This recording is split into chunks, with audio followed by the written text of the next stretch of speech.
Welcome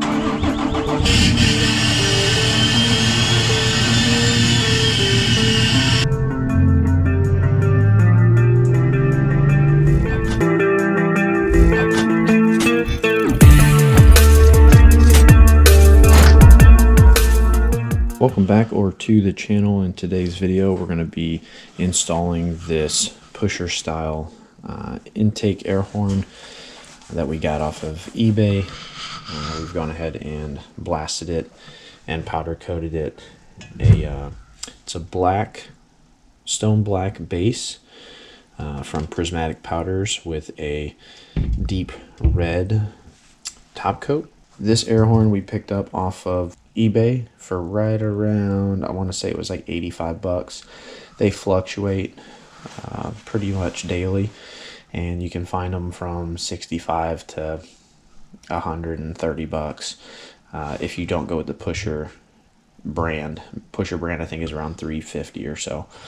So a couple things I do want to note here on the eBay one.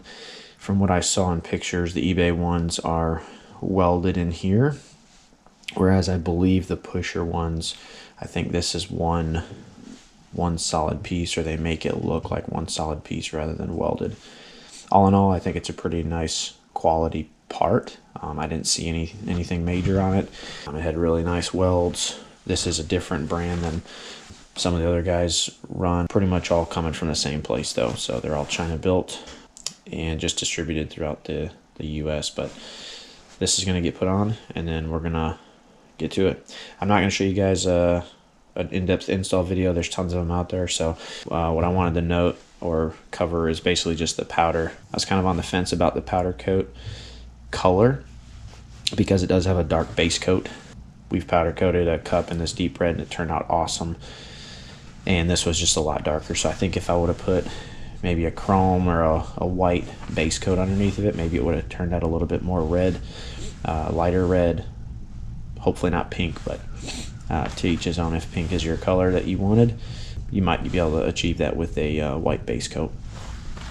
But let's get to the install. All right, so I don't know if you guys can see this, but in the light back here, it's really dark.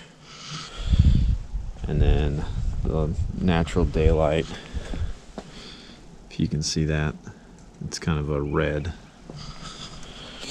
reddish color, really deep dark red. So installing this, we're going to go ahead and install it. There you go, you can see the red now. But we're going to install this. It's got some ports on the side so we can install boost gauges and other things that we want to put in, as opposed to like tapping a plate or something. But one of the concerns that I had originally was leaks that we might get from around the throttle valve delete plate. There's an O-ring in there. A lot of guys have had it. Leaks from the block off plate here, just little things like that. So we're gonna go ahead and get this other intake horn on and see how it goes. One of the things I did want to mention is that these intakes are probably one of the better intakes if you're not going with a Banks intake. They flow. I looked up the spec last night. It's I think when they did the testing, it was like 91% better flow than the stock intake air horn, and I want to say it flowed right around 390 something CFM. So it's a much better flowing intake.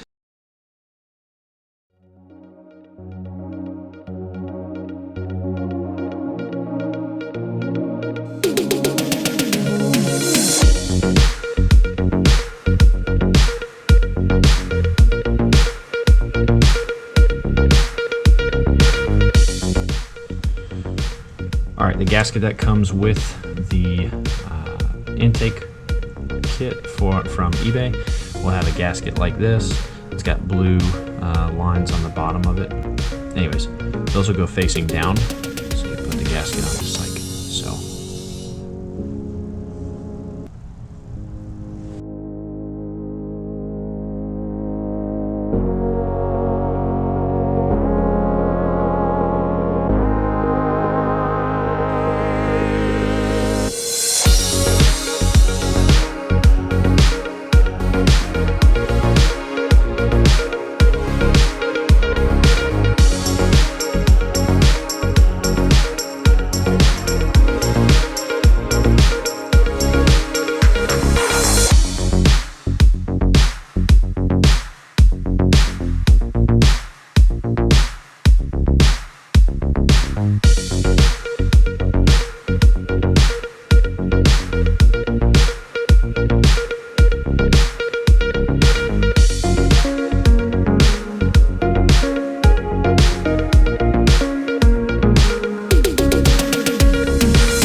All right, so we got our intake installed. Boot sits flush all the way around. I don't have a torque wrench that goes down low enough to torque these, so just did them by hand. If you feel the need to torque them with a torque wrench, go ahead, but it's not really that great of a torque value. So got the bracket installed here. The bolt down here really wasn't that bad. If you use a ratcheting wrench, you can get your fingers in there. I think the worst one was the back right and middle one. So, other than that, that's it, guys. So powder coating, I think, looks good. We'll see what it looks like out in the sun here, and I kind of like the darker color. So might look to do some more of the stuff in the same color and go from there. But we're gonna go ahead and start it up, check for any leaks, and we'll be back.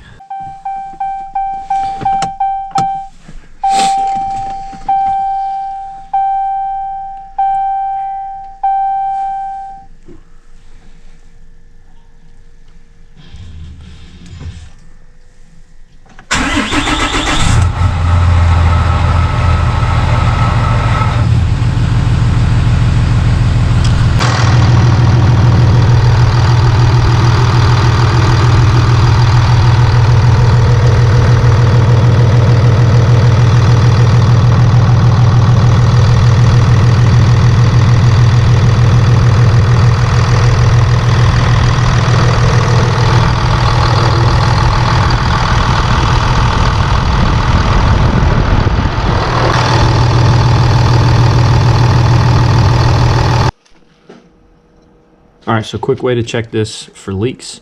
Take a soapy water, spray it around the boot, around your plugs over here, all your bolt holes, or all your bolts.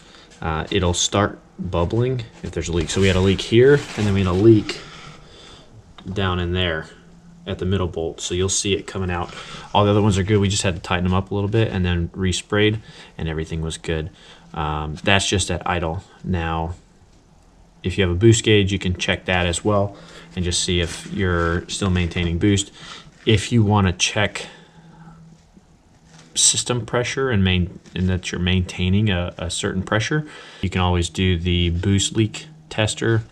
So just a couple ways to check for leaks, and I think we've got these all tidied up and buttoned up, so we'll be able to take it for a test drive real quick.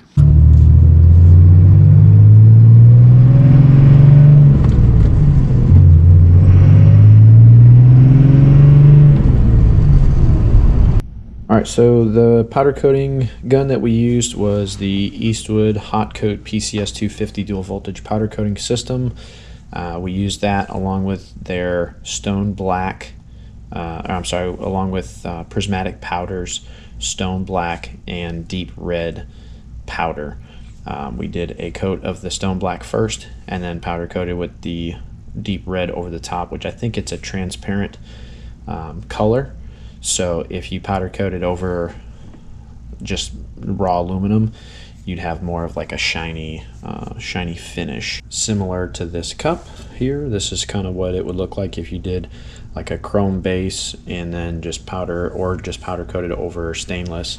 So that intake, I could have done that, but I wanted to see how the black did.